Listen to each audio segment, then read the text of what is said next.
എമ്പുരാൻ എന്ന ചിത്രത്തിൻ്റെ 4 ദിവസത്തെ തമിഴ്നാട് പ്രീസെയിൽ കളക്ഷൻ റിപ്പോർട്ടാണ് ഇന്ന് നോക്കാൻ പോകുന്നത്.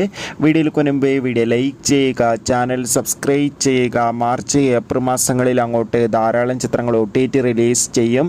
നമ്മുടെ ചാനൽ ഭാഗം പരിശോധിച്ചാൽ ആ വീഡിയോയ്ക്ക് നിങ്ങൾക്ക് കാണാൻ വേണ്ടി സാധിക്കുന്നതായിരിക്കും. മോഹൻലാൽ, ടൊവിനോ തോമസ്, പൃഥ്വിരാജ്, മഞ്ജു വാര്യർ എന്നൊക്കെ പ്രധാന കഥാപാത്രങ്ങളായി വരാൻ പോകുന്ന ചിത്രമാണ് എമ്പുരാൻ. ചിത്രം മാർച്ച് 27 റിലീസിനെത്തുന്നത്. ചിത്രത്തിൻ്റെ അഡ്വാൻസ് ടിക്കറ്റ് ബുക്കിംഗ് ഒക്കെ ആരംഭിച്ചിട്ടുണ്ട്. അതിഗംഭീരമായ ബുക്കിംഗാണ് ഇപ്പോൾ ചിത്രത്തിന് നടക്കുന്നത്.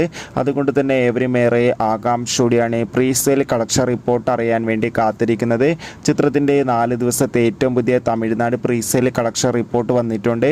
4 ദിവസം കൊണ്ട് തമിഴ്നാട്ടിൽ നിന്ന് 3 കോടിക്കടുത്ത് വരെ പ്രീസെയിൽ കളക്ഷൻ നേടിയെടുക്കാൻ വേണ്ടി സാധിച്ചെന്നാണ് ട്രാക്കിംഗ് റിപ്പോർട്ടുകൾ സൂചിപ്പിക്കുന്നത്. എന്തായാലും ഒഫീഷ്യൽ കളക്ഷൻ റിപ്പോർട്ടിനായി നമുക്ക് കാത്തിരിക്കാം. ബൈ.